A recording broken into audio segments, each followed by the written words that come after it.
Sir, shall we start? This is VK Jain, and today this is a financial literacy awareness program, and it is specially designed for the students. So again, hello and good afternoon to everybody. Really thankful to the entire team of your college who have given me an opportunity to share my views on this very important topic. This is financial literacy and awareness program. This is under the aegis of IEPF, that is Investors Education and Protection Fund. It is constituted under Ministry of Corporate Affairs, Government of India, and it is sponsored by Bombay Stock Exchange. So it's a movement towards creating financially literate and intelligent India. The main objective of the program is just to educate and empower the participants and create some financial literacy so that they can take sound financial decisions in their practical life. Now, a simple and basic question arises: why financial literacy? Why? One should be of questioning nature. It is said that a good question leads to a good answer. And again, a good answer leads to a good question. So it provides you an ability to make smart financial decisions, to get the desired financial outcome. It is quite possible, my dear students, that a school or college dropout, though he or she may not be, qualified person, but they are, you may find some people, they are more financially literate and successful than our so-called PhDs, MBAs, and even chartered accountants and other professional degree holders. Most of the colleges and institutes, they don't teach much about finance and related matters, which are really very, very important and useful in our practical life. In our school and college, some scholastic and some professional education we, are getting from those institutes, but financial literacy, which is very important in our practical life, we are deprived of having these kind of, certain basic knowledge about finance, which is, of course, very important. School and colleges, qualified people, you may find some qualified people struggling in their practical life, particularly in their financial life. So the question arises, they know how to make money. Paisa kamana hum logon ko aa gaya, magar unfortunately, very few of those qualified people, they know how to manage money. Paisa kamana, my dear students, it is not as hard as it sounds to be or as it seems to be. But the important thing is how to manage the money. Paisa kamana, this is one thing, and to manage the money, this is something entirely different. So to manage the money, it is more important. And most of the people in their practical life, they are not much aware about some basic financial concepts. Some basics of investment, regularities, authorities. They are hardworking. हमने hardworking बहुत पैदा कर दिए. School and colleges में always said, बेटे बहुत मेहनत करो, अच्छे नंबर लेके आओ, so that we may get a good job. तो एक mindset हमारा एक job seeker का हो गया rather than job creator. So एक mindset. Why can't we or why can't our students be taught at this early stage? कि बेटा मेहनत करके अच्छे मार्क्स लेके आओ और उसके बाद जरूरत हो तो कहीं जॉब करो या अपना काम करो. You may use your talent while producing more money. और जॉब सीकर की जगह जॉब प्रोवाइडर का भी माइंडसेट अपने को साथ में रखना चाहिए. In other words, some entrepreneurship skills, which requires, finance is the most important part of that is required to be provided. We should know the corporate culture. देखिए corporate culture की मैं आपको बात बताऊं, लोग कहते हैं कि आपको ज्यादा अगर पैसा कमाना है तो either you start a new business, you start a good business, or you join a business. एक अच्छे business, existing business को आप join कर लीजिए. But it is not as easy as said by me. How could, एक अच्छा business start करना, it's not a very easy ball game. और हमारे को अच्छे बिजनेस में पार्टनरशिप भी कौन दे देगा? तो कॉर्पोरेट कल्चर अपन समझें, how do we invest our money by way of buying some securities of the existing companies. तो वहां पे हम ओनरशिप को बाय करते हैं. तो एक कॉर्पोरेट कल्चर को भी हम लोग थोड़ा सा यहाँ पे देखते हैं कि their capital is being divided into some number of equity shares. We can understand those symbolically like the units and whosoever possesses that is the ownership right, and it is transferable. So management and ownership, they are lying in different hands. So today in this 1 hour session, I will highlight some points which are related to Indian securities market, secondary market. I'll tell you something about SEBI, which is a regulatory authority, एक नियामक संस्था, उसके बारे में कुछ बात करेंगे. And some stock exchanges, depositories, rights and obligations. Without right, obligations have nothing to do. Without obligations, nothing to do anything productively. So, rights in shareholders, certain do's and don'ts, investing in stock market, and last but not the least, some grievances redressal mechanism. If one is not being fairly treated, financially fairly treated, or something has happened wrong to him due to somebody's negligence or willful act, then what are the remedial measures? Those are available as a shareholder. So invest, one need to awareness program हमारे को ये बताते हैं, we need to understand, we need to invest. This is investment in our learning. Learning के अंदर अगर हमारा investment हो जाता है तो believe me, earning will become a by product. Earning has no option except to follow you. It is at the back, it is not in front. Provided एक financially discipline में अपन काम करें, and we should know which is what. Certain basic things we need to aware about. So I have a PowerPoint, so I'll share this to you. Is it visible? Yes. Yes. Yes. Yes. Thank you. Sir, Yes. one request. Yes. Sir, Hindi language भी use करें, student को समझने में easy होगा. Okay, definitely. Yes, sir. Thank you so much, sir. Definitely. Thank you, Yes, thank you, Dr. Pooja. Yeah. Yes, understand Indian securities market and create wealth. इसके लिए अपन बात करें, my flow of presentation would be एक agenda अपन कहते हैं कि सेबी क्या है. It is a regulatory authority, नियामक संस्था जिसको अपन बोलते हैं, कंट्रोलिंग बॉडी. एक प्राइमरी मार्केट और सेकेंडरी मार्केट, ये क्या होते हैं? What is the key differentiation? दोनों के बीच में अंतर क्या है? प्राइमरी मार्केट क्या होते हैं? Pre requisites of investing securities market, trading account and demat account के बारे में बात करेंगे. थोड़ा सा प्रैक्टिकल एस्पेक्ट के ऊपर भी है. किस तरह से शेयर्स को बाय किया जाता है, हाउ प्राइमरी मार्केट में कैसे कंपनीज लेके आती हैं इशू लेके, किस तरह से सेकेंडरी मार्केट में भी go for buying and selling. And investment का what is the due diligence. Due diligence का मतलब एक नॉर्मल एक वी शुड, कहते हैं ना, चलते हैं रास्ते में तो अपने को अपनी कान खुले रखने चाहिए. तो भाई आंख तो खुली रखनी चाहिए थी. हम बोलते हैं आंख और कान तो खुली रखो, अपना दिमाग भी खुला रखें. And we should use that. Biggest asset is that, और उससे बड़ी asset it is financial education. So that is there.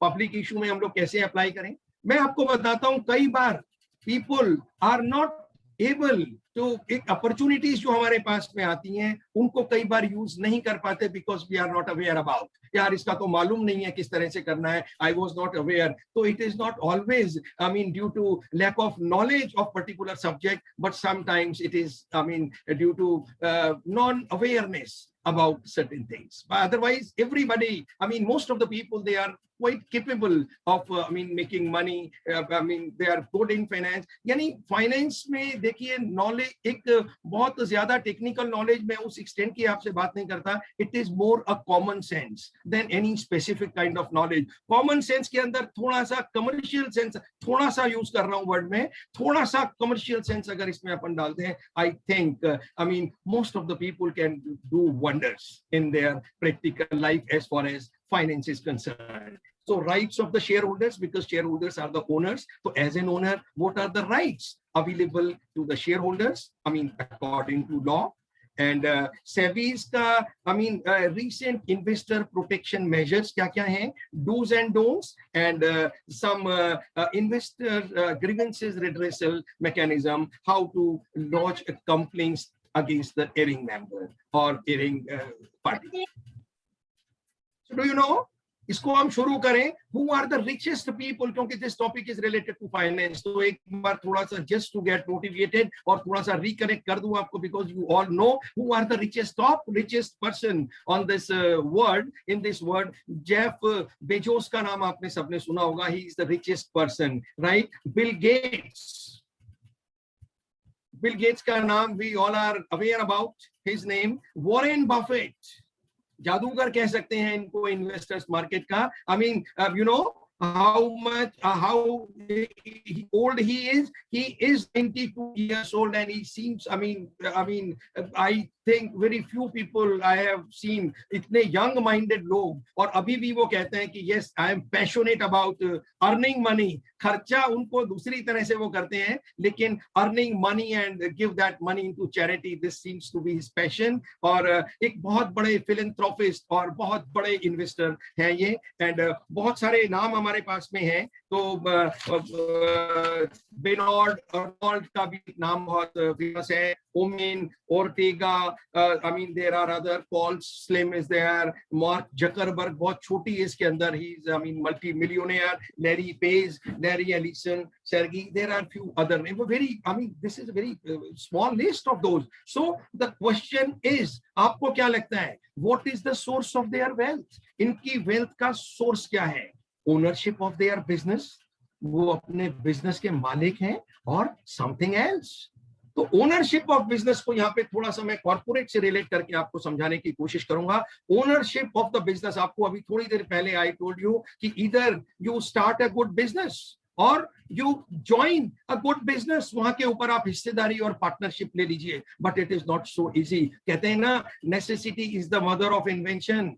तो यानी अभी कॉर्पोरेट कल्चर के अंदर द शेयर्स, यानी जो कंपनी का जो कैपिटल है, पूंजी है, that is being divided into some number of shares. उनको यूनिट्स की तरह से अपन समझें, और ये जो शेयर्स होते हैं, ये इनके जो होल्डर्स हैं, they are the true owners of that company, and these shares are transferable. They can buy the shares from the market, they can sell the offload their holdings in the market. तो ये लोग कर सकते हैं. और corporate में एक चीज मैं आपको और बताता हूं, देखिए, एक अपनी जानकारी के लिए. आई मीन, देखिए, normally what happens, Pooja ji, what you earn, what I earn, I think first we need to pay the taxes. Yes, sir, definitely. Then only whatever is left after paying the taxes, then we have to manage, right? Yes, sir. तो हम लोगों का तो और तो TDS cut के ही आता है हमारे पास में तो पैसा. कॉर्पोरेट यानी first we earn तो कर लिया, first we need to pay the taxes, then whatever is left, I mean, that is available for us, right? अब कॉर्पोरेट में आते हैं, पहले उनका अर्निंग हो गया, अर्निंग के बाद वो पैसा खर्च करते हैं बड़ी आसानी से. They spend money first, after spending whatever is left, they are liable to pay tax on that. तो पहले खर्चा, हम लोग पहले टैक्स भरो फिर खर्चा करो, वो लोग पहले खर्चा करते हैं और उसके बाद में वो टैक्स देते हैं, इफ देयर इज एनी, उस लिमिट से ऊपर उनके पास में होता है तो. और उनका टैक्स का रेट भी कम है काफी. तो यानी इसीलिए कहते हैं ना कि इन्होंने, कॉर्पोरेट वालों ने बुद्धिजीवियों को भी हरा दिया है. यानी दिस इज एक फाइनेंशियल नॉलेज, बड़ी इंपॉर्टेंट चीज होती है. और ये जो ओनरशिप इसके अंदर होती है, वो that lies in the shares. And अगर आपने किसी कंपनी के शेयर्स खरीदे हैं तो you are owner of that. तो हम जो बिजनेस में पार्टनरशिप की बात कर रहे थे, this is just like buying the shares of a company. We are getting ownership right. तो ओनरशिप राइट, दैट इज, यानी the capital of the company is being divided into, कुछ शेयर्स के अंदर वो डिवाइड होती है, वो उसका यूनिट वैल्यू होती है. इसको थोड़ा सा मैं ऐसे समझाऊं कि आपके पास में एक ये चेस बोर्ड आपको नजर आ रहा है 8x8 का, राइट? तो यानी अगर एक 64 स्क्वायर्स आर देयर, एक स्क्वायर को अगर हम ₹1 का उसका वैल्यू माने तो टोटल अगर if chess is, I mean, being considered as a company, तो इस कंपनी का टोटल वैल्यू ₹64 का हो गया. Now Suppose you want to get 50% of the ownership, so you need to spend 32 rupees for that. So this is, और अगर आपने 2 square इसके लिए हैं, तो you are the owner to the extent of 2 boxes. अब एक question, how the share price किस तरह से बढ़ती है, तो यानी कंपनीज का सेल्स इंक्रीज होता है, कंपनीज का रेपुटेशन बढ़ेगा, रेवेन्यू बढ़ेगा, कंपनी का प्रॉफिटेबिलिटी बढ़ेगी। एक नॉर्मल, एक कॉमन मैन की लैंग्वेज में मैं आपको बताता हूं, तो उसके अकॉर्डिंगली कंपनीज के जब प्रॉफिट्स बढ़ते हैं, उसकी वेल्थ बढ़ती है, उसके अकॉर्डिंगली मार्केट की डिमांड सप्लाई के हिसाब से कंपनीज के शेयर्स बढ़ते हैं। अब देखिए, एक चीज आप सोचिए, अभी आपको कहा था कि एक अच्छा सा बिजनेस शुरू कर लो। सपोज आपको you feel that oil refinery industry का एक बड़ा अच्छा प्रॉफिटेबल बिजनेस, तेल शोधन कारखाना जिसको अपन कहते हैं, उसके प्रॉफिट बड़ी तेजी से बढ़ेंगे और उसका बहुत स्कोप है। This is what you think.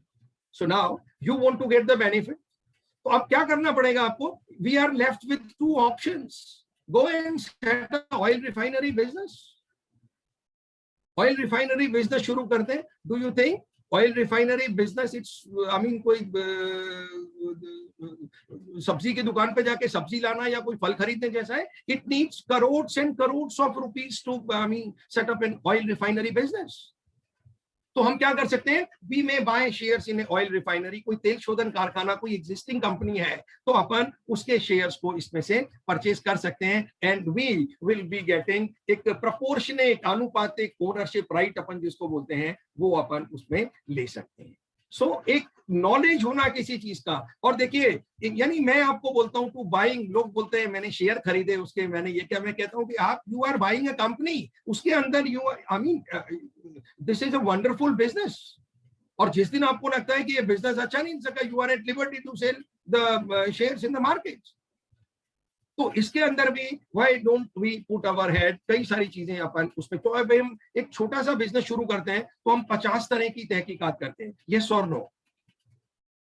बहुत तरह के इफ्स एंड बट्स हमारे दिमाग में आते हैं, लेकिन एक शेयर सब कई लोग खरीदते हैं तो बड़ी लापरवाही से खरीद लेते हैं, दे बिकम स्पेक्यूलेटर्स। और बिल्कुल, अब उसके ऊपर भी अपन आएंगे कि किस तरह से वो लोग कर देते हैं। But why investing your hard earned money, so it's your, I mean, it's your business.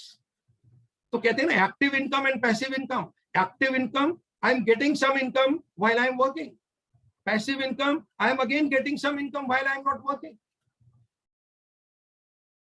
तो पैसिव इनकम का सोर्स अपने को डेवलप करना चाहिए, and by the time one becomes 45, 48 के अराउंड, तो पैसिव इनकम का जो सोर्स है हमारा, that should be higher and greater than what we are earning as an active income. Initially we work for money, और money को करने के तरीके अपन समझे, later on believe me, money work for us. तो और मनी वर्क फॉर अस, तो वो मनी आपके लिए ओबीडियंट कैसे होगी? Money is a good servant but a bad master. वो ओबीडियंट कब होगी? When you are strict, when you are discipline, when you know all the pros and cons. तो सारी चीजें अगर हम जानेंगे, then only money will be obedient for us. फिर यानी अगर पैसे से ज्यादा स्मार्ट अपने आप को बना लो, एक अवेयरनेस इतनी अपन कर लें, we are more smarter than the money, then money will work for us. Money आपके पीछे पीछे काम करेगी। और अगर पैसा आपसे और मेरे से ज्यादा स्मार्ट हो गया, I think we have to work for money. So that is that. तो अब अपने को how to buy the shares, directly from capital market, primary market और सेकेंडरी मार्केट से हम परचेज कर सकते हैं। म्यूचुअल फंड के through indirectly we can get entry in the share stock market, यानी वहां पे अपन एक लमसम पैसा भी एक साथ दे सकते हैं, और we may plan for some SIP वगैरह आप नाम सुनते हैं, systematic investment plan, systematic transfer plan and all that. तो यहाँ पे अपन देखें, मैं आपको बताता हूँ प्राइमरी मार्केट और सेकेंडरी मार्केट होते क्या है, and what is the key differentiation, short में आपको बताता हूँ। प्राइमरी मार्केट यानी जब किसी कंपनी की सिक्योरिटी, यानी यहाँ पे शेयर समझे, शेयर मैंने आपको बताया कि जो कंपनी की कैपिटल है, that is being divided into some number of shares. इसको यूनिट समझ ले अपन। इसको मैं आपको ऐसे समझाऊं कि जैसे मान लीजिए किसी कंपनी की 100 करोड़ रुपए की कैपिटल है, right, and that capital is being divided by 100 crore equity shares of rupees 5। तो 100 करोड़ का कैपिटल है और 100 करोड़ कंपनी के शेयर हैं, और एक शेयर का फेस वैल्यू इज 1 रुपीज। मान लीजिए you are the holder of 100 shares, it means you are the owner in that company to the extent of 100 shares, isn't it?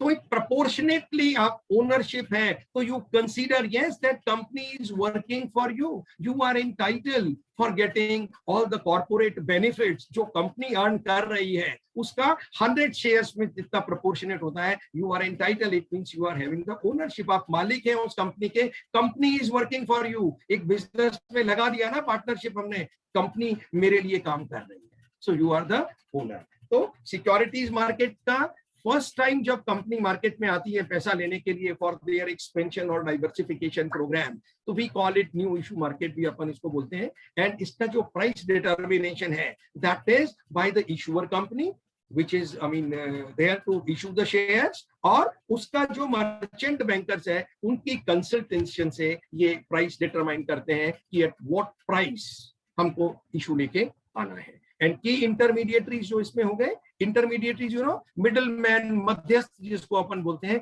Merchant bankers and registrar and transfer agent.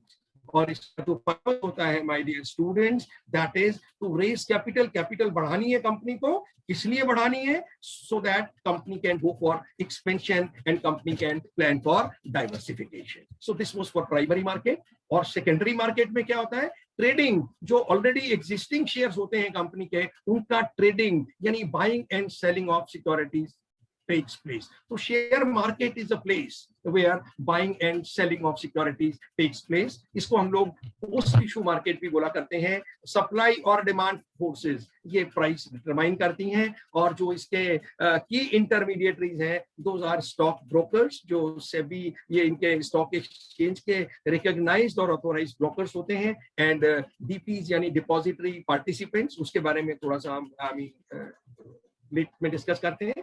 और इनका जो purpose है of secondary market that is trading in securities. Trading in securities means कोई खरीदता है कोई बेचता है, और उसमें यानी अब देखिए खरीद और बेच, इसको आप थोड़ा ऐसे समझें कि अगर अपन किसी कमोडिटीज की बात करें, if I am having 100 pens, company ने 100 पेन बनाए हैं, ये 100 पेन बिक गए तो तब तो नेक्स्ट आएंगे तभी उसका खरीद बेच हो सकता है। This is what with the commodity.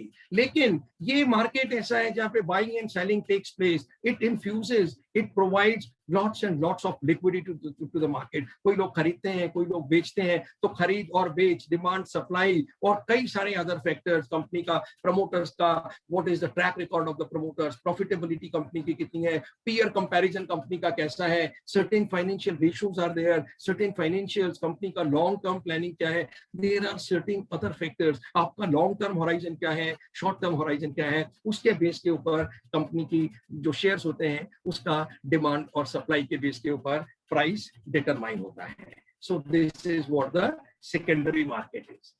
यहाँ पे डियर स्टूडेंट्स, मैं आपको 2-3 चीजें मैं और बताना चाहूंगा कि आपको देखिए, एक तो हम लोग राइट इशू के बारे में, बोनस इशू और प्राइवेट प्लेसमेंट के बारे में मैं थोड़ा सा आपको बता दूं। राइट इशू नाम से ही क्लियर है, राइट का मतलब अधिकार, ये आपका अधिकार है, इट इज योर राइट। तो इसको इस टर्म में बात करें, यानी जो एग्जिस्टिंग शेयर होल्डर्स कंपनी के होते हैं, कंपनी क्या करती है, when the company wants to come out with a public issue, तो कंपनी क्या कहती है कि भाई हम नया इशू लेकर के आ रहे हैं, मार्केट में शेयर्स फ्लोट होंगे, तो आप हमारे एग्जिस्टिंग शेयर होल्डर से, you are the true owners of the company, तो एक प्रायोरिटी, एक राइट के बेसिस के ऊपर आपको पहले अधिकार देते हैं, आप चाहें तो इस प्राइस के अंदर कंपनी के शेयर्स के लिए अप्लाई कर सकते हैं। और नॉर्मली ये जो कंपनी इशू करती है शेयर्स, राइट इशू, ये अपनी मार्केट प्राइस से कम पे इशू करती है, तो indirectly it is a reward to the existing share holders. It is your right, it is not your obligation. ये आपका राइट है। If you want to exercise your right, you are at liberty. If you don't want to exercise, आपको लगता है कि no I am not interested या इनका price ज्यादा है, तो आप उसको मना कर सकते हैं और you may partly accept. Right, then bonus issue. Bonus नाम से ही बड़ा अच्छा लगता है, सैलरी वाला भी एक्सपेक्ट करता है दिवाली पे या ईयर एंड के ऊपर उसको बोनस मिले, तो यानी बोनस शेयर्स का माने होता है जो एग्जिस्टिंग शेयर होल्डर्स हैं कंपनी के, कंपनी के जो प्रॉफिट्स होते हैं उसका कुछ पोर्शन कंपनी अपने शेयर होल्डर्स को डिस्ट्रीब्यूट करती है बाय वे ऑफ डिविडेंड्स, और कुछ प्रॉफिट्स कंपनी रिटेन कर लेती है फॉर फ्यूचर एक्सपेंशन और अपनी लिक्विडिटी मेंटेन करने के लिए फॉर फर्दर एक्सपेंशन डाइवर्सिफिकेशन, उसके लिए जो undistributed profits of that company, वो कंपनी जो रिजर्व्स एंड सरप्लस, तो कंपनी अब अपनी कैपिटल को इंक्रीज करना चाहती है, तो कंपनी क्या करती है, उन अनडिस्ट्रीब्यूटेड प्रॉफिट्स को यूज करती है by way of increasing their capital, और वो एग्जिस्टिंग शेयर होल्डर्स को ऑन सम प्रोपोर्शनेट बेसिस दे इशू। फॉर एग्जांपल, आपके पास किसी कंपनी के यू आर होल्डिंग 1000 शेयर्स, अब कंपनी का रिजर्व पोजीशन वगैरह अच्छी है और कंपनी बोनस इशू करती है 1:2, यानी 1:2, यानी फॉर एग्जिस्टिंग 2 शेयर्स को वो 1 बोनस देती है। तो आपने 1000 शेयर्स खरीदे थे, वो आपने प्राइमरी मार्केट से, सेकेंडरी मार्केट से, जैसे भी लिए थे, whatever was your cost of acquisition, अभी कंपनी क्या करेगी, आपको 1000 के ऊपर इफ 1:2 इज द बोनस, तो 500 शेयर आपको बिल्कुल फ्री में दे देगी। तो you are after bonus you are the holder of 1500 shares, और आपका जो कॉस्ट ऑफ एक्विजिशन है that again is the same which was for 1000 shares. तो this is for the bonus share. तो आपकी होल्डिंग बढ़ जाती है और वो शेयर्स आपको फ्री में मिल जाते हैं। वन इज प्राइवेट प्लेसमेंट, इसको भी समझ रहे हैं। कंपनी अपने जो एग्जिस्टिंग, इन लोगों का जो इनके बिजनेस एसोसिएट्स होते हैं कंपनी, ये उनको एक प्राइवेट प्लेसमेंट, एक प्रायोरिटी के आधार के ऊपर, एक प्रेफरेंशियल बेसिस के ऊपर इनको कुछ शेयर्स देती है। वो देने का रीजन क्या होता है, देखिए कंपनी को तो पैसा वही मिल रहा है, लेकिन आपके बिजनेस एसोसिएट्स हैं, बिजनेस एक अलग चीज है, वो अपनी जगह के ऊपर है, लेकिन अगर आप you are the business associates of the company और कंपनी आपको एक प्राइवेट प्लेसमेंट प्रेफरेंशियल इशू इसी बेस के ऊपर देती है, यू फील कि आपका उसके अंदर पार्टिसिपेशन है, you may feel, I mean एक आपको फीलिंग्स ऐसी आती है कि yes I am a part of that company, it is my company, this company belongs to me also. तो एक आपको सेंस ऑफ बिलोंगिंगनेस जिसको कहते हैं वो आपको डेवलप हो जाती है। सो वो प्रेफरेंशियल बेस के ऊपर भी कंपनी अपने शेयर्स को इशू करती है। इसी तरह से क्वालिफाइड इंस्टीट्यूशनल प्लेसमेंट भी कंपनी, ये अच्छे जो बैंकर्स होते हैं और भी जो अच्छे इनके होते हैं, उनको कंपनी बड़े लेवल के ऊपर इशू किया करती है। अब एक चीज मुझे बताएं कि ये lakhs not thousands, lakhs of crore daily का ट्रांजैक्शन इस मार्केट में होता है, तो that should that market be regulated और नॉट? यस और नो? यस। तो रेगुलेशन का एडवांटेज, अगर रेगुलेटेड मार्केट है तो क्या होता है कि आपको वन फील सिक्योरिटी, और जब आप सिक्योरिटी फील करते हैं तो आपका उसके अंदर एक्सपेंशन का और उसमें बहुत अच्छी गुंजाइश हो जाती है बिजनेस को ग्रो करने के लिए। फियर गोज अवे, डर खत्म होता है, सिक्योरिटी प्रोटेक्शन। सबसे पहले क्या होता है, देखिए इंसान अपनी सिक्योरिटी चाहता है। वो कहते हैं ना, जब इंसान का पेट खाली होता है तो एक ही प्रॉब्लम होती है कि how to fill that stomach, बाकी प्रॉब्लम्स उसके बाद में शुरू होती है, इजंट इट? खाली पेट एक समस्या होती है कि एग्जिस्टेंस की प्रॉब्लम आती है सबसे पहले, तो एक सिक्योरिटी हमारे को फील हो जाती है। तो this should be regulated, and regulatory authority आपकी इस मार्केट की कौन सी है? Is the securities and exchange board of India, association of mutual funds of India, Bombay stock exchange और नेशनल स्टॉक एक्सचेंज। तो माय डियर स्टूडेंट्स, इसकी जो रेगुलेटरी अथॉरिटी, नियामक संस्था जिसको बोले, this is SEBI, mean securities and exchange board of India. मैं आपको इसके की मैंडेट्स बता दूं। What are the key mandate? सबसे पहला मैंडेट इसका है protection of the interest of investors. मैं अपने घर से अगर बाहर निकलूं और मेरे को असुरक्षा हो जाए, मेरे को डर लगे कि कोई भी मेरे को चीट कर सकता है, कोई भी मुझसे कोई भी चीज छीन सकता है, तो मेरे को बड़ा मुश्किल हो जाएगा। हाँ, घर से कोई शॉपकीपर बंद करके आ रहा है और रास्ते में पता लगे कि उसको कोई लूट सकता है, तो इनसिक्योरिटी होती है, तो ज्यादा डेवलपमेंट नहीं हो पाता वहां पे। तो सबसे पहला काम क्या है सेबी का, और जो किया है इन्होंने, protection of the interest of investors, so that उससे आपका डेवलपमेंट का प्रमोशन अपने आप हो जाता है। And regulate the securities market and connected matters. एक रेगुलेशन, एक नियमबद्ध तरीके से, एक डिसिप्लिन्ड वे में जब अपन वर्किंग करते हैं, तो फिर चीटिंग की, बेईमानी की ये गुंजाइश बहुत कम हो जाती है। और मेजर वर्क जो सेबी ने किए हैं, that is design and regulation of the market. Efficiency उससे बहुत ज्यादा आ जाती है, and transparency is there. Transparency means nothing is behind the curtain, everything is open. Everything is black and white, nothing, जो बोलना है इधर बोलो, सबके सामने बोलो, पीछे से बोलने का कुछ भी नहीं है। तो सारी चीज ट्रांसपेरेंट है, थैंक्स टू टेक्नोलॉजी, उसकी वजह से भी ट्रांसपेरेंसी अपनी काफी आ गई है और कई सारे नए प्रोडक्ट भी आए। सिक्योरिटीज मार्केट में इन्वेस्टमेंट करने के लिए we need to have a demat account और एक ट्रेडिंग अकाउंट। डीमेट अकाउंट एक जहां पे हमारे शेयर्स रहते हैं इन इलेक्ट्रॉनिक फॉर्म, और एक हमारा ट्रेडिंग अकाउंट ऑफ सिक्योरिटीज जो किसी ब्रोकर के यहाँ पे हमें खोलना होता है। KYC norms you all are aware about. आजकल तो आप अपने बैंक भी, कोई सेविंग्स बैंक अकाउंट भी खोले और पुराने भी खुले हुए हो, तो आपकी सबकी केवाईसी नॉर्म्स पूरी करवाई होंगी। यानी एक ऑथेंटिसिटी जिसको अपन बोलते हैं कि एक आप जेन्युइन पर्सन से डील कर रहे हैं, तो आपको इसके अंदर बड़ा आपका I mean which is what, आप अभी मैं बोलता हूं कि आई एम वीके जैन, तो मैं, आप मेरे को बोले sir how do we believe that you are VK Jain, तो I should have something in my hand to show you कि भाई यस मैं जो बोल रहा हूं मैं वही हूं। तो उसका एविडेंस, हमारा एज प्रूफ, हमारा पैन नंबर और इन सब चीज का रिक्वायरमेंट इसमें होता है। आपको इन्वेस्टिंग का बेसिक रूल्स, यू नो, आपको क्या लगता है what kind of companies shares would you like to buy, जिसका मैनेजमेंट अच्छा है या जिसका मैनेजमेंट खराब है, जिसके profits they are in an upward journey, बढ़ते जा रहे हैं, और there is a shrinkages of profit, कम होते जा रहे हैं डे बाय डे, और जिस कंपनी का बैलेंस शीट बड़ा हेल्दी है, assets and liabilities position, और किसी कंपनी का not so healthy. So green में और रेड में लिखे हुए हैं, where my dear students would you like to go? With green. Green. With Mention green. in with red, definitely with green. So that is there. These are the basic things. अब देखिए, how will you find this information for your own? अपने लिए industry analysis, यानी analysis करना किसी चीज को, यानी एनालिसिस जब अपन करते हैं इट इज रिलेटिव, किसी चीज को अपन किसी चीज से रिलेट करते हैं। कॉज एंड इफेक्ट रिलेशनशिप, कारण है तो परिणाम जानने की कोशिश करते हैं, कुछ परिणाम आया तो कारण जानने की कोशिश करते हैं। रूट कॉज एनालिसिस अपन करते हैं।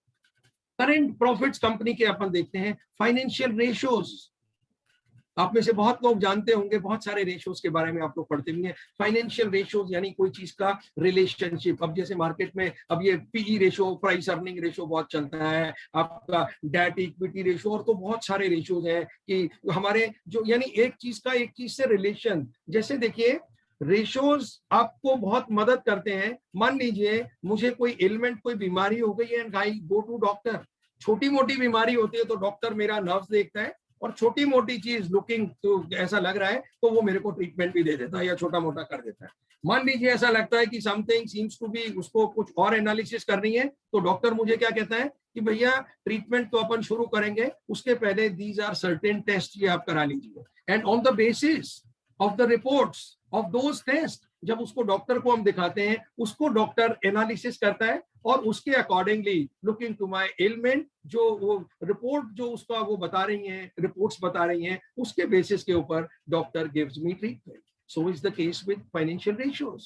Ratios को, यानी कंपनीज के बारे में अगर अपने को जानकारी चाहिए तो उसके फाइनेंशियल रेशियोज को हमारे को देखना होगा कि भाई कंपनी अच्छा काम कर रही है, कंपनी के पास स्पेयर पैसा पड़ा है, या कंपनी अपने रिसोर्सेज को ढंग से यूज नहीं कर पा रही है। There are so many things which I mean we may get confirmation while looking for some financial ratios. और मैनेजमेंट का ट्रैक रिकॉर्ड, यानी प्रीवियस ट्रैक रिकॉर्ड, दो it never gives us any kind of guarantee about the future performance, लेकिन पुराना track record देख करके अपन future के projection या भविष्य के बारे में वी कैन, एक अनुमान जिसको कहते हैं, वो हम जरूर लगा सकते हैं। एक आता है देखिए due diligence, you know, due diligence अभी अपन ने बात की थी कि आंख खुली रखो, दिमाग भी खुला, कारण और परिश्रम अपन जिसको बोलते हैं। ये कोई भी फाइनेंशियल अगर अपन कोई बात करते हैं तो we need to go for some investigation, कुछ फैक्ट्स को और फिगर्स को कंफर्म अपन कर लें, और कुछ examination of financial records, some reports, उसको अपन एग्जामिन कर लें। That is called due diligence. Proactive approach, पहले से अपन कुछ सोच लें। वो कहते हैं ना, विजनरी जो लोग होते हैं, they are able to see the invisible. तो अपन प्रोएक्टिव अप्रोच का मतलब क्या होता है कि want something, I mean, you make something happen rather than somebody is waiting for something to happen. तो एक प्रोएक्टिव अप्रोच, एनालिसिस अपन करें और बेटर अंडरस्टैंडिंग, एक अंडरस्टैंडिंग हमारी बहुत अच्छी हो जाए. सो ये वाली चीज अपन ध्यान रखें. And what type of questions? Investing से पहले अपने आप से कंपनी का एक बेसिक चीज है, common sense with certain amount of commercial sense कि कंपनी की रेवेन्यू इंक्रीज हो रही है, कंपनी प्रॉफिट कमा भी रही है या नहीं कमा रखी है, और कंपनी ने जो पैसे ले रखे हैं मार्केट से bye way of loan, company की लिक्विडिटी पोजीशन अच्छी है, whether the company is capable enough and quite leveraged enough to repay its debts, principal amount as well as interest on time. ये देख के बेसिक चीजें अपने को पता लग जाती है. So कई बार so how to reduce, देखिए wherever जब अपन रिटर्न की बात करते हैं, इन्वेस्टमेंट की जब बात होती है तो रिटर्न सामने आता है, और जब रिटर्न की बात होती है तो रिस्क आता है. अब एक चीज मैं आपको बताता हूं, रिस्क एक बड़ा रिस्क को सुन के एक डर का मतलब ही रिस्क है, यानी एक दिमाग के अंदर बड़ा एक टेरर सा पैदा हो जाता है जब अपन रिस्क की बात करते हैं. देखिए लाइफ में एक रिस्क का मेरा मतलब है कि one should be reasonably risk taker, whether it is life के अंदर हमको सब तरह की, इवन अपनी फिजिकल लाइफ में भी कई तरह की रिस्क अपन कैरी करते हैं. रोज अपन जाते हैं तो कुछ रिस्क इनहेरेंट है, रास्ते में जाते हैं, बस पे चढ़ते हैं, ट्रेन पे चढ़ते हैं, पैर स्लिप हो सकता है, एक्सीडेंट हो सकता है, लेकिन रिस्क एक कैलकुलेटेड रिस्क होनी चाहिए. It should not be foolish risk. मैं फाइनेंशियल टर्म्स में आपको बताता हूं, कैलकुलेटेड रिस्क यानी रिस्क एंड रिवॉर्ड, इन दोनों के बीच का तालमेल बना दें. वैसे तो देखिए रिस्क आदमी को, सबसे बड़ा इंसान को डर तो मरने से लगता है, isn't it? Yes or no? Yes.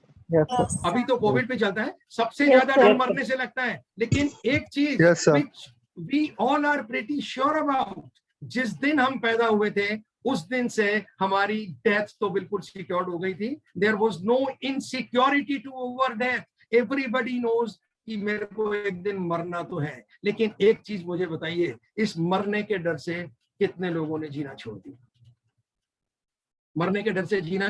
Calculated risk, not foolish risk. ये वाली फाइनेंस के अंदर भी वो होता है ना, greater the risk greater the profit. हम उस एक्सट्रीम पे नहीं जाते हैं, लेकिन इनिशियल लेवल के ऊपर रिस्क लेने को डरने की जगह रिस्क को मैनेज करना आना चाहिए. How to manage the risk. और कहते हैं ना, ये जितने भी सो कॉल्ड जितने भी फाइनेंशियल रिच पीपल हैं, ये तो कहते हैं, ये क्यों, और दूसरे लोग भी कहते हैं, मैनेजमेंट गुरुज भी सब कहते हैं, the biggest risk in our life is not to take any risk. Don't take it literally. Risk यानी risk and reward, they always go hand in hand. तो risk और reward को अपन देखें, risk appetizer बढ़ाएं. फाइनेंस में भी क्या होता है, शुरू में बिल्कुल रिस्क फ्री जोन में हम लोग होते हैं, कोई रिस्क नहीं ले सकते हम कभी भी, लेकिन धीरे धीरे जैसे जैसे फाइनेंस बढ़ता है वैसे वैसे रिस्क एपिटाइजर बढ़ता है. फिर हम क्या करते हैं, अपॉर्चुनिटीज आती हैं तो हम देखते हैं कि how much is the risk and how much is the reward. तो रिस्क और रिवॉर्ड को अपन कंपैरिजन करते हैं. अगर आपका रिस्क एपिटाइजर अच्छा है तो कहते हैं ना कि उन लोगों के लिए एक फाइनेंशियल अर्निंग करने की वो भी अच्छी होती है. एक जना पैसे को बैंक में एफडी में डालता है, yes gets certain amount of interest, though it is छोटा होता है लेकिन सिक्योर्ड होता है. कोई जिए या मरे भाई, मेरे को मेरा इंटरेस्ट मिलेगा. लेकिन उस लेवल से जब बाहर निकलते हैं तो देन पैसे की एक अपॉर्चुनिटी कॉस्ट भी होती है, that is next best alternative. Time value of money, this is interest, everybody knows it. लेकिन एक अपॉर्चुनिटी कॉस्ट होती है, what is the next best alternative. इन सब चीजों से मैं ऊपर आ गया, अब I am having certain money, अब उसमें मुझे ये देखना है कि what are the options available. इसकी जगह मैं ये करता हूं तो how much is the risk और how much is the reward. उसके लिए we need to take the help of stock brokers वगैरह को कुछ जानकारी होती है, म्यूचुअल फंड डिस्ट्रीब्यूटर से उनकी कोई मदद ले सकते हैं, कुछ इनके रजिस्टर्ड इन्वेस्टमेंट एडवाइजर्स वगैरह भी होते हैं, वी में टेक हेल्प, और प्रोफेशनल्स वगैरह से भी हम इनकी हेल्प ले सकते हैं. Am I clear so far? Clear, sir. Yes, sir. Yes, Okay, sir. आगे बढ़ते हैं. एक आपको प्रैक्टिकल और चीज बताता हूं इसमें आई विश आप लोगों को भी थोड़ा, कुछ लोग तो होंगे इंटरेस्ट, घरों में भी आप देखते होंगे, एक न्यू इश्यूज, अभी पीछे बहुत सारे न्यू इश्यूज भी आए थे, खास के मार्च के पहले तो बहुत आए थे। तो आप उसके अंदर ज्यादातर लोग अप्लाई क्यों नहीं कर पाते हैं? अरे मेरे को तो पता ही नहीं था, इसमें तो बहुत टेक्निकलिटीज होती होंगी, it requires lots and lots of money to invest, I don't have that much of money. तो वो एक सर्टेन प्री कंसीव्ड नोशंस दिमाग के अंदर अपन बैठा लेते हैं।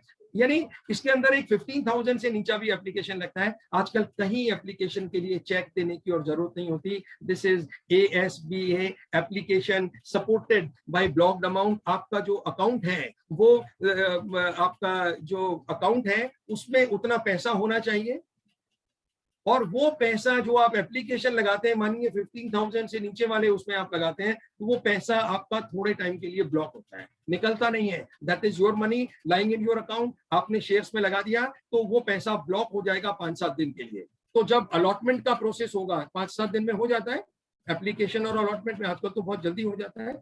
तो आपके पास में जिस दिन अलॉटमेंट होता है, आपके पास में 2 प्रोबेबिलिटीज होती हैं, इधर यू गेट अलॉटमेंट और you don't get allotment. If you don't get allotment, nothing, आपका पैसा गया भी नहीं था, तो आने का वापस सवाल भी नहीं है। जो आपका पैसा फ्रीज हो गया था वो वापस अनफ्रीज हो जाता है। Again you are at liberty to use it the way you like to use it, right? In case you get some allotment, तो जो अलॉटमेंट का पैसा होता है वो आपके अकाउंट से डेबिट हो जाता है, and at the same time आपके अकाउंट में वो जो शेयर्स अलॉट होते हैं वो आपके डीमैट अकाउंट पे चले जाते हैं। तो अब आपको लिस्टिंग, कुछ लोग तो लिस्टिंग गेन के लिए लगाते हैं इस पैसे को, क्या लगा 5 दिन पैसा ही तो ब्लॉक होता है 7 दिन के लिए। तो लिस्टिंग गेन अगर होता है, पीछे आप देखिए 40 to 80% ऑफ योर इन्वेस्टमेंट उसका रिटर्न मिला है। क्यों पूजा जी, M I correct?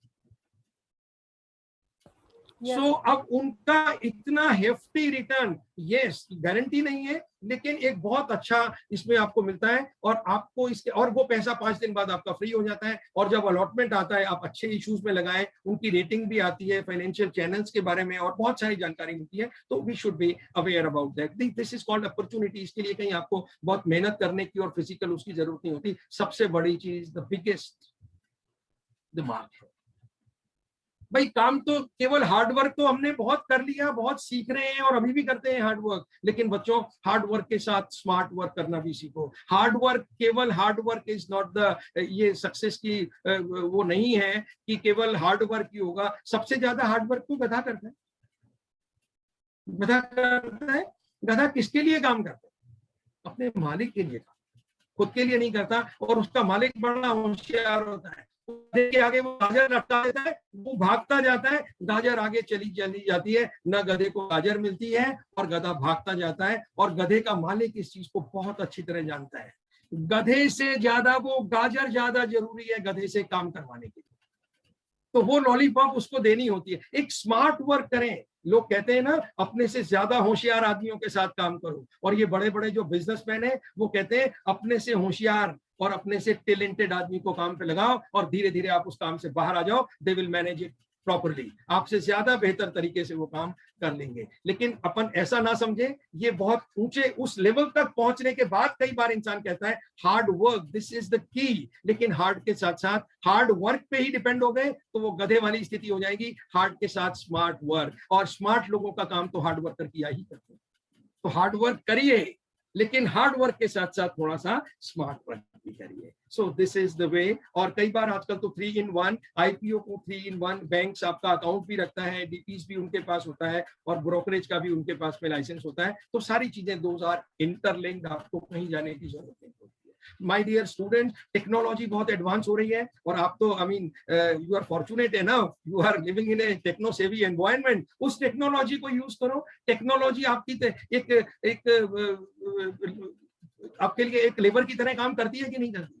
So that is there. So we need to understand which is what. तो इसके लिए, और इसमें कोई बहुत ज्यादा दिमाग की और बहुत ज्यादा उसकी जरूरत नहीं होती है, और बहुत ज्यादा दिमाग की जरूरत जहाँ होती है वहां पे अपने को बहुत अच्छे एडवाइजर मिल जाते हैं।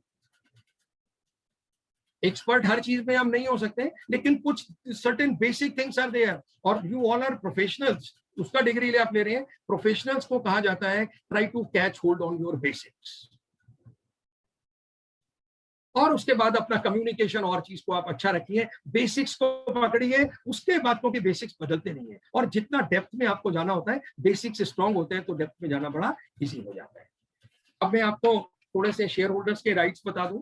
शेयर होल्डर्स मैंने आप वैसे कई हम डिस्कस कर चुके हैं। Shareholders those are the true owners of that company. तो उसका राइट क्या होता है? They are the owner. अब ओनर यानी मालिक, मालिक का अधिकार, तो भाई मालिक को मालिकाना हक तो मिलना ही चाहिए। सो यानी राइट एक, और जितने भी कॉर्पोरेट बेनिफिट्स होते हैं वो अपने को मिलेंगे, प्रोपोर्शनेट मिलेंगे। ये नहीं कि अपन एक कंपनी के 50 शेयर खरीद के और उसको मैनेजर को बोलने लगे you go there, I am the owner, मालिक लोग आ गए हैं आप उठ जाइए, ऐसा नहीं होता है। यानी to that extent we are the owner. तो जितना भी कॉर्पोरेट बेनिफिट्स हैं we are entitled for that. right to receive annual reports वगैरह, audited financial statement, notices of general meeting और other information disseminated by the company, ये हमारे को right होता है। और कंपनी की मीटिंग, जो एक शेयर होल्डर्स का मीटिंग होता है वो तो होता ही शेयर होल्डर्स के लिए है, उसको अटेंड करने का राइट है। और कोई भी कॉर्पोरेट गवर्नेंस के इश्यूज होते हैं तो वहां पे कोई पोस्टल बैलेट वगैरह होता है, एक राइट ई वोटिंग वगैरह का राइट, वो भी हमारे को एज अ शेयर होल्डर्स होता है। एंड कुछ राइट्स हमारे पास ऐसे होते हैं, those are subject to certain conditions, certain restrictions, certain limitations, कि अगर ऐसा होगा तो हम ऐसा कर सकते हैं। यानी certain prerequisites are there while we are exercising these rights। तो उसमें आपका डायरेक्टर से कोई क्वेश्चन आप बोर्ड में पूछना हो, आपको कोई एजेंडा में कोई आइटम आपको रखवानी हो, सम प्रपोज रिजोल्यूशन, कोई रिजोल्यूशन प्रपोज करवाना हो, और कोई कंपनी की प्रोसीडिंग्स में राइट का है, मर्जर्स और एक्विजिशन जहाँ पे शेयर होल्डर्स का अप्रूवल जरूरी होता है, ऑडिटर्स अगर चेंज करने हैं, चेंज इन कंपनीज, बोर्ड में आपको बोर्ड ऑफ डायरेक्टर्स में कोई चेंजेस करने हैं, तो आपका एक अपना subject to certain I mean conditions and restrictions share holders को ये राइट होते हैं। और एक बुक्स वगैरह को इंस्पेक्ट करने का भी राइट। अभी केवाईसी नॉर्म्स हमने बात किया था, तो आजकल ये हमारा ऑनलाइन हो गया है, इट्स वेरी इजी। तो आजकल ऑनलाइन अपन कर सकते हैं, आधार ऑथेंटिकेशन वगैरह कई चीजें आजकल, तो ये सब चीजें ऑनलाइन का दिस फैसिलिटीज है। पावर ऑफ अटॉर्नी का मतलब यही बता देता हूँ, कुछ आगे भी आएगा। पावर ऑफ अटॉर्नी क्या होता है जी, कि एक तरह का मुख्तियारनामा जिसको अपन बोलते हैं ना, कि मैं आपको किसी चीज का अधिकार देता हूं कि you may do certain acts on behalf of me, though you are not the owner of that, लेकिन मैं आपको करने का अधिकार देता हूँ। वकील को देते हैं ना अपन पावर ऑफ अटॉर्नी, कि इस मेरे बिहाफ के अंदर वो कोई चीज कर सकता है। तो likewise this is power of attorney, though it's not a compulsory document. तो अगर आपको कोई इंटरनेट वगैरह की कोई ट्रेडिंग फैसिलिटी वगैरह कुछ करनी हो, तो सर्टेन आप अपने ब्रोकर से कुछ लिंकेज, तो पावर ऑफ अटॉर्नी दे करके हम उसको इजी कर सकते हैं। लेकिन ये जरूरी नहीं है। प्लेज और रीप्लेज, प्लेज यानी आपको अपनी सिक्योरिटीज के अगेंस्ट में if you want to take some finance, तो वो भी आप कर सकते हैं। और प्लेज का यानी एक तरह का गिरवी रखना, जिसको अपन बोलते हैं ना, कि मैंने आपसे कुछ पैसा ले लिया या कुछ फाइनेंस ले लिया, उसके बदले में मैंने आपको एक अपनी प्रॉपर्टी को प्लेज कर दिया। तो देखिए, आई am the owner of that company, आपको मैंने ओनरशिप नहीं दी है, तो फिजिकली वो प्रॉपर्टी आपके पास चली गई है, बट उसका जो राइट है वो मेरे पास है। अब in case I fail to make my obligation, मैंने अपना ऑब्लिगेशन में मैं फेल हो गया, तो आपको ये राइट होगा कि भाई आप उस प्रॉपर्टी को बेच करके जो पैसा आपको मेरे से लेना है, you are at liberty to take that, लेकिन उससे ज्यादा अगर आता है तो you have to give it back to me because that was my money. तो प्लेज अपन कर सकते हैं। और आजकल एक शेयर की जो ट्रेडिंग होती है ना, बाइंग एंड सेलिंग, क्योंकि शेयर मार्केट में बड़ा फ्लक्चुएशंस होता है, बहुत ups and down, sometimes it is like a roller coaster, वो जुड़े होते हैं ना ऊपर नीचे वाले, उस तरह से ये मार्केट बिहेव करता है। तो इस पे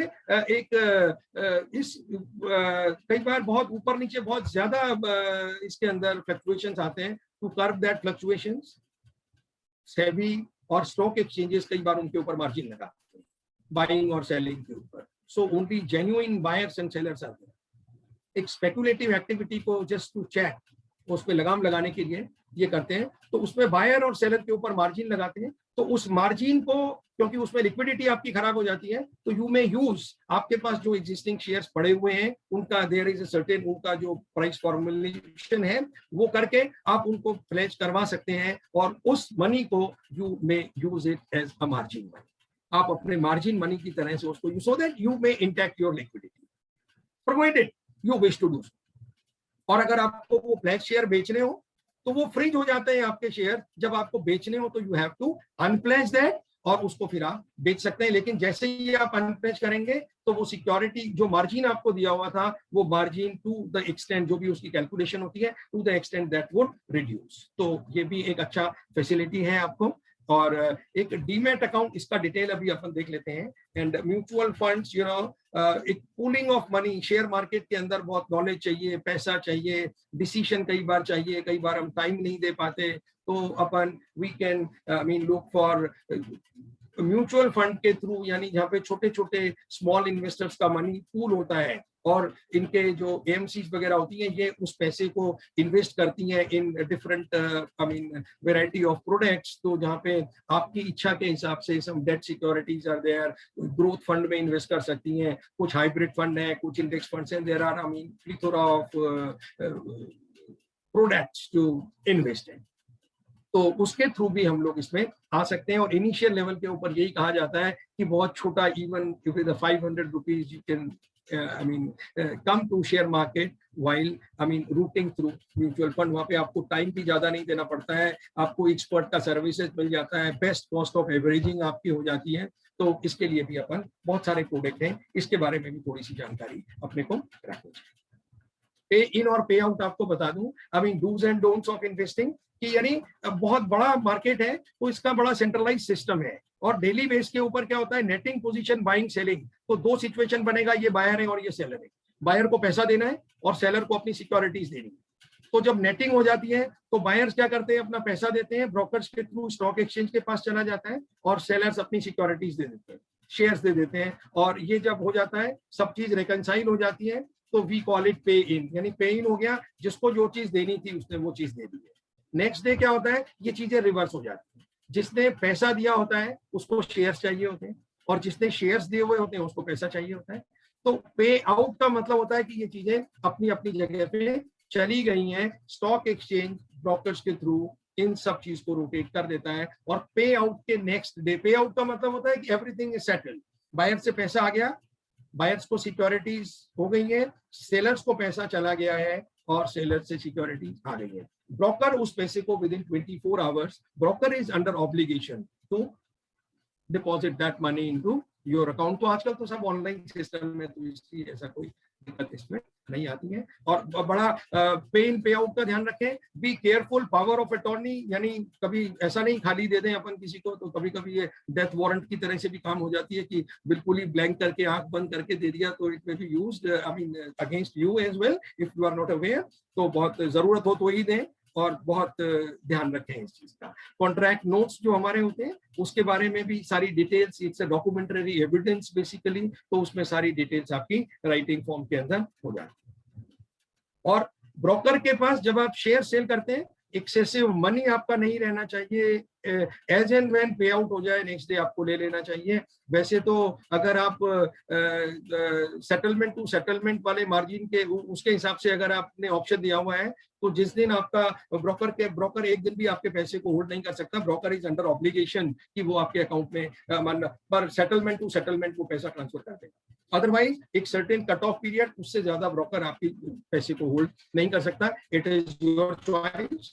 तो आपको क्यों उसको लंबा पीरियड रखें, जिस दिन आज सेटलमेंट खत्म हो गया, भाई मेरे अकाउंट में आज डाल पैसे, और जब मेरे से चाहिए होगा तो एक मैं आपको बताता हूं बच्चों, पैसा कमाने के लिए डिसिप्लिन इज द की। सबसे ज्यादा जरूरत अगर किसी चीज की है, वॉरेन बफेट भी कहते हैं, दिमाग आपको दूसरे लोगों का मिल जाएगा, मेहनत दूसरे लोगों की मिल जाएगी, but you have to be discipline.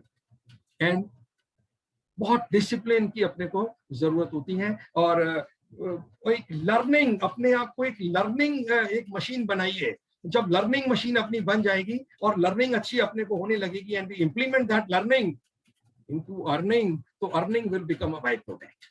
Signed delivery instructions वगैरह को कभी भी ब्लैंक नहीं रखें और कभी भी उसको ऐसा नहीं करें, because it is like a blank cheque. फिर कहाँ लिटिगेशन प्रोसेस, इंडिया में या वर्ल्ड में आप कहीं देखो कि लिटिगेशन इतना आसान नहीं है। मेरे पास लीगल राइट है, मैं आपके ऊपर केस कर सकता हूँ। कितने लोग केस करते हैं बताइए? 4 दिन जोश रहता है, उसके बाद में अरे चलो छोड़ो। तो अनलेस एंड अनटिल मैटर कोई सीवियर नहीं हो, तो इन सब चीजों से अपने को बचना चाहिए। और आपके पास में you are having an option, email वगैरह का, एसएमएस अलर्ट्स का, आपको ये ऑप्शन होते हैं कि जो भी आपका ट्रेड होता है तो यू गेट, तो एकदम ट्रांसपेरेंसी है, मिनट मिनट की सूचना आपको मिलती रहती है। डूज एंड डोंट्स में एक इंपॉर्टेंट चीज, क्योंकि ये मार्केट हंचेस के ऊपर भी चलता है, बड़े हॉट इन्वेस्टमेंट टिप्स इसमें आया करती हैं, क्योंकि फाइनेंस इन्वॉल्व होता है, सर्टेन एक कई पार्टीज का झुकाव भी किसी तरफ हो सकता है, सम इंटरेस्टेड पार्टीज में भी देयर, तो मिसीवियस लोग भी उसमें हो सकते हैं, आर्टिफिशियली डिमांड क्रिएट करते हैं, आर्टिफिशियली सप्लाई क्रिएट करते हैं, बड़ी हॉट टिप्स आप देखते हैं मार्केट में आती है, उसमें कभी नहीं जाए। अरे बेटर अंडरस्टैंडिंग खुद कर लेना, किसी से पूछने की जरूरत, खुद अंडरस्टैंड कर ले, इतनी नॉलेज अपने को ले लेनी चाहिए। और नॉलेज भी ना ले तो एक बार पढ़ ले, उनको बेसिक चीजें पता लगे, रादर देन गोइंग इनटू। कई बार क्या होता है, हॉट टिप मिल गया, उससे कई बार इंसान पैसा कमा भी लेता है, लेकिन फिर वो लगता भी वैसा ही। तो एक बार समझ को डेवलप कर लेना चाहिए। अपने ब्रोकरेज वगैरह, कमीशन, एक्सपेंसेस वगैरह का ध्यान रखें। और पासवर्ड, आप तो हमसे ज्यादा समझदार हैं, युवा पीढ़ी हमसे ज्यादा समझदार है, पासवर्ड कभी भी किसी के साथ शेयर नहीं करना चाहिए। मुझे भी कई बार बच्चे बोलते हैं आप ऐसे ही पासवर्ड दे देते हो। अब तो थोड़ा समझने लगे हैं टेक्नोलॉजी में, पहले तो फोन पे बताते थे यार ये मेरा पासवर्ड है, पैसे निकाल लेना, तो वही कहते थे ऐसे कैसे आप बता देते हो, या हम तो कई बार मोबाइल पे भी अपना बताता हूँ ईमानदारी से। लेकिन अब थोड़ी समझ भी आ गई है, तो अब ऐसा लगता है कि नहीं भाई, जो काम मैं उससे करवा रहा था वो काम तो मैं भी कर सकता हूँ, और भाई किसके ऊपर मैं कितना विश्वास करूं ये भी तो जरूरी है ना। सो दैट इज, मैं ये नहीं कह रहा कि डिस्ट्रस्ट करें अपन किसी के ऊपर, लेकिन ये चीजें कई बार मिसयूज हो जाती है। और एडवर्टीजमेंट से कोई ब्लाइंडली इमिटेट कभी नहीं करना चाहिए, कि कई लोगों को हम देखते हैं कि ये वो फला बुल बाइंग कर रहा है, या वो बियर कार्टेज का सेलिंग आ गया तो हम भी ऐसा करें, नहीं भाई, नहीं करना चाहिए। और डोंट ब्लाइंडली फॉलो। उसमें आया था, टीवी चैनल के ऊपर आया था, अरे वहां तो टीवी चैनल के ऊपर आ रहा है तो वो अपना इंडिविजुअल व्यू एक्सप्रेस कर रहा है, भाई this is not for general, और उनका वेस्टेड इंटरेस्ट हो सकता है। सो आप सुनिए सबके, उसको डिस्काउंट करिए, इसको ओपन रखिए, and then you take a decision, advice, right. कई बार आपके साथ गड़बड़ होती है तो लोग आपको अधिकार जताने आते हैं कि yes this is your right, adviser आपके। और कई बार अरे तेरी ये रिस्पॉन्सिबिलिटी थी, तूने ये नहीं किया, तो हम तो कहते हैं भैया ड्यू डिलिजेंस करो, I should be aware about what are my rights and at the same time what I am supposed to do. तो मेरी रिस्पॉन्सिबिलिटीज कितनी है। इम्पल्सिव बाइंग और पैनिक सेलिंग पे कंट्रोल करना चाहिए। सेबी रजिस्टर्ड इंटरमीडिएटरी से ही अपन काम करें। एंड अनसॉलिसिटेड इन्वेस्टमेंट टिप्स, अनचाही जो टिप्स होती है, आजकल एडवाइजर भी तो बहुत मिलते हैं ना, बगैर पैसे के एडवाइजर मिल जाते हैं, यानी कई बार उनका वेस्टेड इंटरेस्ट होता है।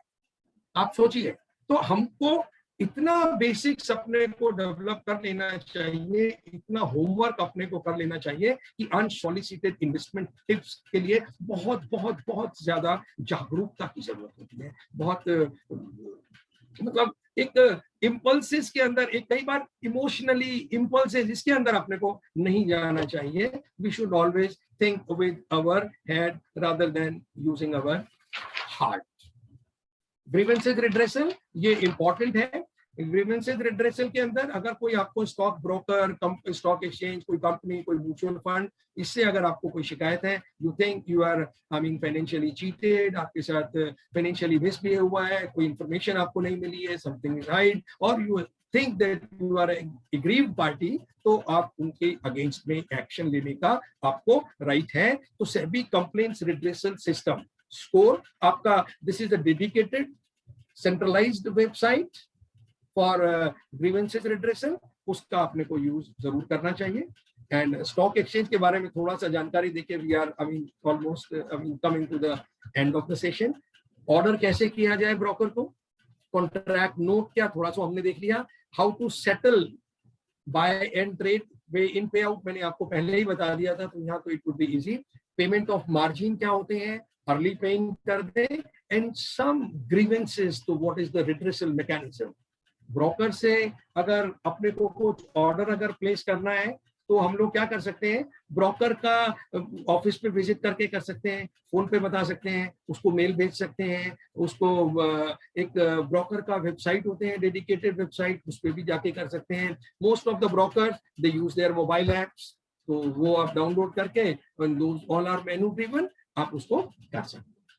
कॉन्ट्रैक्ट नोट मैंने आपको बताया था, it is a documentary evidence of your trade which is issued by your broker to you.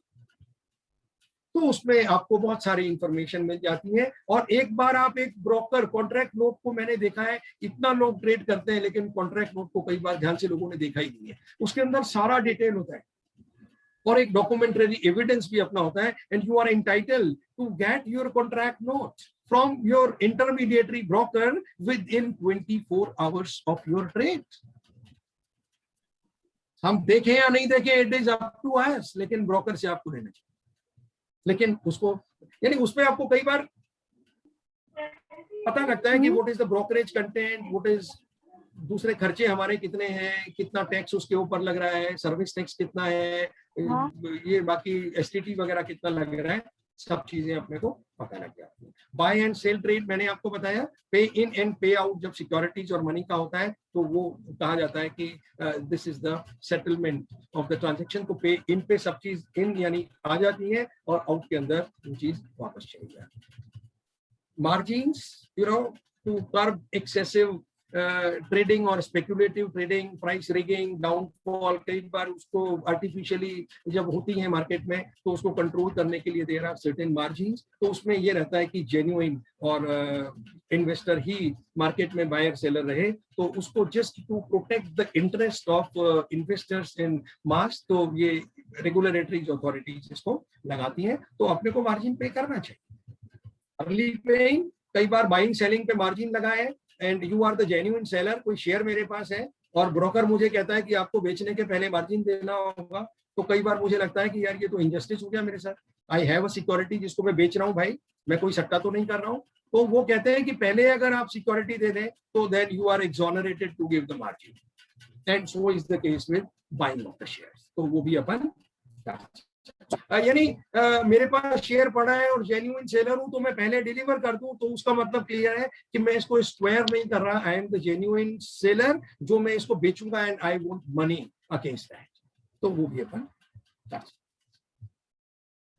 Grievance redressal, ये मैंने आपको बताया, कोई भी अगर ग्रीवेंस वगैरह होती है तो अपन इसको कर सकते हैं। ऑनलाइन पोर्टल भी है आपके पास एक्सचेंज का, मेल के थ्रू कर सकते हैं, फिजिकल लेटर कोई ग्रीवेंस इन्वेस्टर सर्विस सेंटर पे डाल सकते हैं, और बाकी आई मीन कोई भी नियरेस्ट जो भी आपका सेंटर होता है वहाँ पे आप कर सकते हैं। तो आजकल कहीं जाने की जरूरत नहीं है, आजकल तो I think online is the best, जिसमें your physical presence is not required and it is I mean cost effective.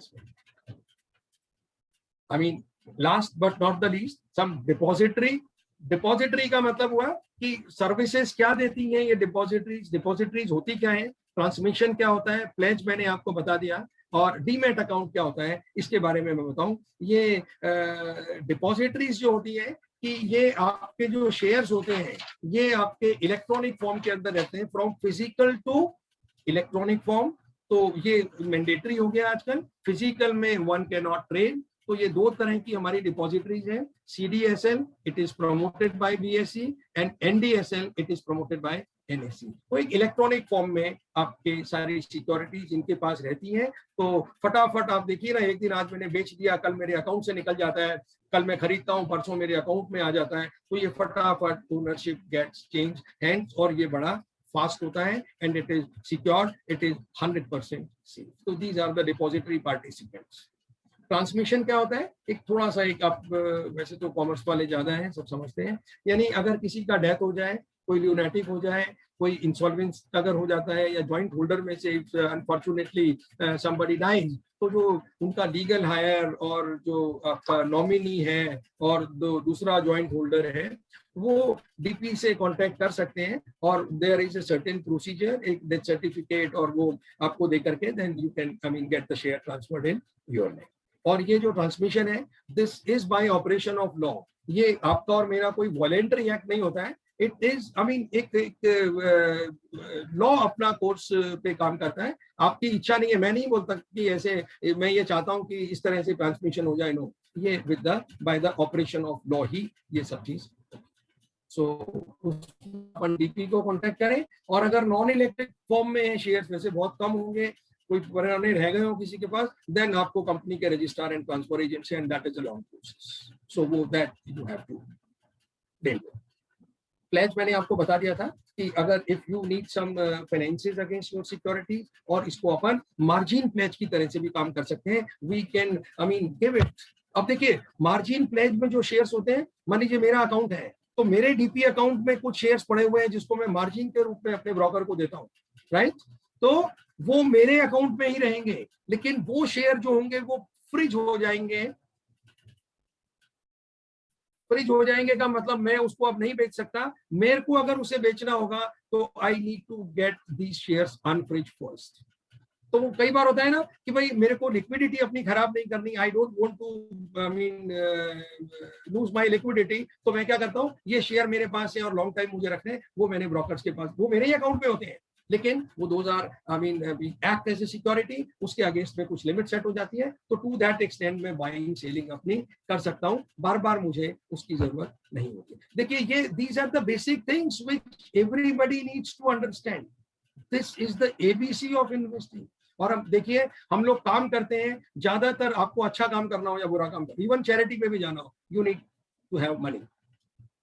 तो उसके लिए अपने को बेसिक चीजों की जानकारी जरूर हो जानी चाहिए, सो दैट वो जब हमारे खून में आती है, केवल दिमाग के साथ साथ हमारे एक्शन में भी आनी चाहिए। फिर बड़ा एक डिसिप्लिन वर्किंग हमारा होता है, एंड वो पूरा प्रोस एंड कॉन्स हम देख लेते हैं, और सारा कंसंट्रेट अपन इंपॉर्टेंट चीज के ऊपर करते हैं। यानी एक चीज आप ध्यान रखिए, we need to win the war, not every tribal battle. तो कई बार टू विन द वॉर, कुछ छोटी छोटी सी battle we may deliberately lose it. तो अपने को सब चीजों को लेके वॉर को विन करना है, ये नहीं यहाँ पे मैं कच्चा रह गया, नो। जितनी कंप्लाइंसेस है we should I mean being अच्छे सिटीजन होने के नाते उनकी कंप्लाइंसेस करें। कुछ आपसे एक्सपेक्टेड है कुछ चीजें, वो अपन जरूर करें। एक बार डिसिप्लिन वर्किंग हो जाती है, और देखिए जिस इंसान को जानकारी होती है ना, सामने वाला उससे चीटिंग नहीं करता है, कभी करता है क्या?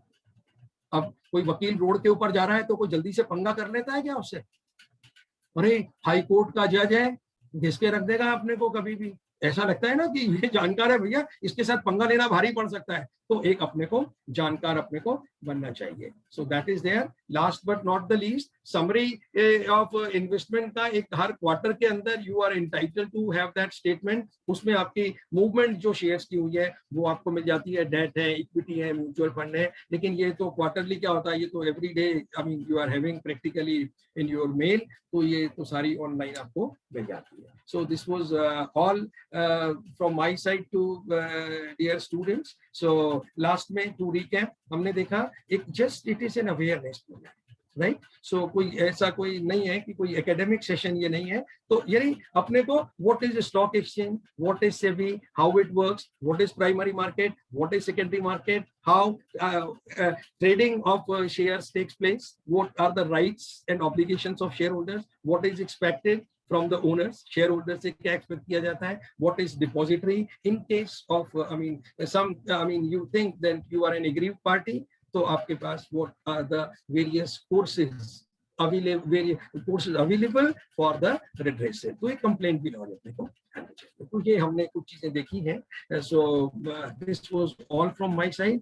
Thank you very much for patiently hearing, and particularly Dr. Pooja ji, thanks a lot, and Principal Ma'am, thanks a lot for you. And in the meantime, I mean, if you have any questions, you may ask these questions. और बच्चों एक चीज आपको मैं और बता दूं कि अभी बस ये it is we are almost at the end of the session. If you have some queries आप करें। अभी आपको एक फीडबैक आएगा इसी के ऊपर ऑनलाइन। तो I mean you are expected, अभी हम राइट्स और ऑब्लिगेशंस की बात करते हैं, राइट के साथ साथ अपन ये भी समझें कि ये it is some part of our obligation. वो आप जरूर दें, अपना फीडबैक दें ऑनलाइन। 3 क्वेश्चन यस नो में आपको देने होते हैं, आई मीन वो कर दें। और इन द मीन टाइम आप अपना क्वेश्चन भी पूछें। आपके पूजा मैम जो आपके पार्टिसिपेंट्स के जो पार्टिसिपेशन सर्टिफिकेट है वो with in due course of time, आजकल ऑनलाइन तो पॉसिबल 1-2 दिन में नहीं हो रहा है, 4-5 दिन लग जाता है। यू नो स्टाफ भी बहुत कम होता है उधर में उनके पास में। तो definitely I will ask them to mail you directly, वहां से फिर आप अपने पार्टिसिपेंट्स को दे दें। तो till that bear with us, 3-4 दिन इसमें लग जाता है। So I mean you rest assured every participant who has joined और रजिस्टर जिसने किया है उनको पार्टिसिपेशन सर्टिफिकेट जरूर मिल जाएगा। So again, thank you very much. कोई क्वेश्चन आप पूछ लें अगर आपका कोई क्वेश्चन है तो आप पूछ सकते हैं। बेसिकली सर सबका कॉमन क्वेश्चन है कि हमें किस एरिया के शेयर्स, एरिया में या किसी सेक्टर में हमें शेयर्स परचेज करना चाहिए। मतलब स्टूडेंट्स को या एज ए इन्वेस्टर हमें नहीं पता होता कि हमें कहाँ पैसा इन्वेस्ट करना चाहिए। Yes. हम चाहते हैं शेयर मार्केट के थ्रू पैसा कमाना, but because of lake of knowledge हमें नहीं पता होता कि हम कहाँ पैसा लगाए। तो स्टूडेंट्स का एक कॉमन क्वेश्चन है, सर प्लीज आंसर। तो उसमें मैडम ये रहता है कि अभी स्टूडेंट्स दे आर अभी looking to their age and experience and their finances in general, तो इनको दे शुड थोड़ा स्टडी करें, इसको ब्रॉड करें, अंडरस्टैंड करें और मार्केट के अंदर आना है। तो I think mutual fund is the right way to get entry. Mutual fund में अब आपके पास बहुत सारी, आपको इंडेक्स फंड में जाना है, आपके पास 2000 रुपए और 2000 रुपए से भी आप काम करना चाहते हैं तो 2000 रुपए से आप, यानी प्रोपोर्शनेट चीजें आपको मिल जाती हैं। आप सेक्टर स्पेसिफिक होना चाहते हैं, आपको लगता है कि pharma will, I mean you are bullish on pharma, किसी को लगता है कि they are bullish on technology, किसी को लगता है कि टेक्सटाइल अच्छा चलेगा, किसी को लगता है कि नो इंडेक्स चलेगा, तो वो उस हिसाब से अपना कर सकते हैं और धीरे धीरे इसके ऊपर पकड़ बनाएं। Believe me, this is a skill. एक बार once you develop that skill तो फिर वो कहते हैं ना, कुबेर के खजाने की चाबी आपके पास आती है, provided you are discipline. And one should never put all the eggs in a single basket. तो एक डाइवर्सिफिकेशन बहुत जरूरी होता है। आप देखिए, आप अपने पेरेंट्स वगैरह का भी देखिएगा, उनके 20% इन्वेस्टमेंट होंगे मोस्टली, जो उनको 80% से ज्यादा रिटर्न देते हैं, और 80% जो इन्वेस्टमेंट होंगे secured investment, they are getting hardly 20% of the return. लेकिन दैट इज सेफ, वो सेफ्टी भी हमारी जरूरी है। यानी वॉरेन बफेट के 2 rule, don't lose money, rule number 1, don't lose money, rule number 2, always follow rule number 1। तो थोड़ा धीरे धीरे पेशेंस बहुत जरूरी होती है। यानी एक एक बीज होता है ना, आपकी savings it's like a seed, और उसको ट्री बनने के लिए, यानी बीज को you have to sow that seed into, तो उसको बोना पड़ेगा और उसमें से स्प्राउट होगा और बहुत कम उसमें से ट्री बनेंगे। When that seed become a tree, then that tree is capable enough to take care of everybody. You don't need to take care of anybody. Thank you But so much. it needs discipline, regularity, एक patience, time बड़ा important हो जाता है। So that is Thank it. you very much, sir. Now we have very less time. Now we are concluding our session. I would request Professor Seema Ghadge ma'am for vote of thanks. Thank you, Pooja ma'am. Thank you, sir. Sir, on behalf of Sage Institute of Management Study, I extend my hearty vote of thanks to Mr. V.K. Jain, sir, for cherishing his wonderful presence and words of wisdom with us. Today, we had an opportunity to hear your thoughts and experiences in the field of stock market, SEBI, investment options, investing rules, and so on. And surely this will encourage us and our students in future. Now, I would like to express my heartfelt gratitude to our respected HOI sir and HOD ma'am for their continuous and selfless support. I submit my gratitude to all the faculty members, participants, students who have participated actively in this event. Thank you all. Your presence has made the event a great success. Thanks once again. Thank you, sir. Thank you so much. Thank you once again to all. Thank you once again. Take care of yourself. Stay blessed. Stay safe. God bless all of us. Thank you so you very much. much. जिन लोगों का रह गया है feedback, वो 30 seconds में कर दें इसको प्लीज, तो अच्छा रहेगा, so that they will close it. जिन भी स्टूडेंट्स ने फीडबैक फॉर्म नहीं भरा है वो भर दीजिए फटाफट से। It will hardly take a few seconds. Okay.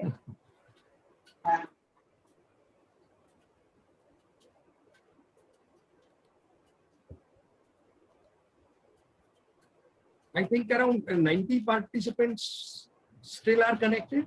Yes sir, yes sir. Actually sir, Around 100. Class है स्टूडेंट्स की, एक Okay. सब्जेक्ट की क्लास थी तो सारे बस वो okay, I was waiting for that anyway. This feedback. sir, जल्दी से कर दें बच्चों प्लीज। लिंक बच्चों, लिंक नहीं आएगी, वहाँ पे एक पोल पॉइंट्स है, वहाँ पर आपको पोलिंग करनी है, लिंक नहीं है। सर लिंक नहीं है ना, चैट बॉक्स में लिंक नहीं है उसके लिए, फीडबैक के लिए पोल्स है वहाँ अच्छा, पर link? अवेलेबल। हाँ ओके, ये उधर से आ रहा है तो I am also not aware about it. हाँ पोल्स है, तो आप वहाँ पे पोल पॉइंट पर कर सकते हैं सर, बच्चों आप लोग कर सकते हो। बेटा लिंक नहीं भेजी गई है, यहाँ पे एक पोल्स करके ऑप्शन आ रहा है, वहाँ पर आपको अपने फीडबैक देना है, आपकी स्क्रीन पर भी वो विजिबल है।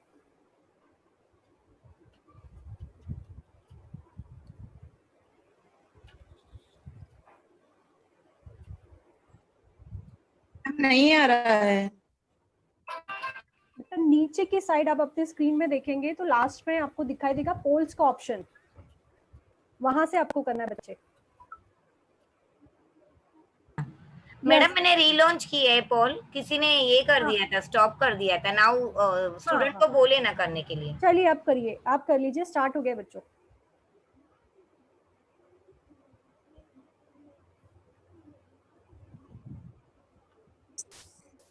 सर एक रिक्वेस्ट है कि जो रिकॉर्डिंग हमने अभी की है वो रिकॉर्डिंग हमें मेल आईडी पर मिल जाए तो हम यूट्यूब पर भी इसको अपलोड कर सकते हैं।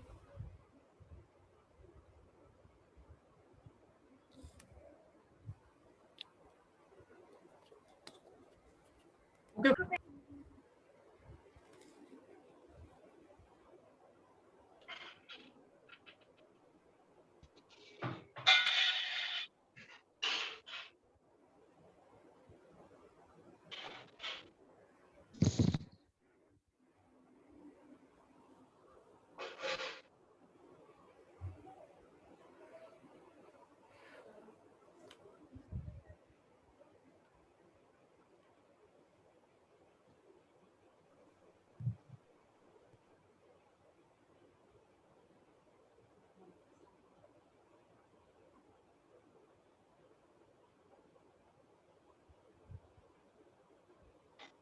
थिंक काफी हो गया है। Am I audible? Yes sir you are audible. हाँ, तो वो कुछ मैडम कहीं से शायद किसी से गलत प्रेस हो गया था, तो उससे वो मैडम से मेरा बात हुआ उधर, तो उन्होंने रीलॉन्च किया है, तो थोड़ा सा इसको देख ले। हाँ सर अभी It will students take a कर रहे हैं। minute. यस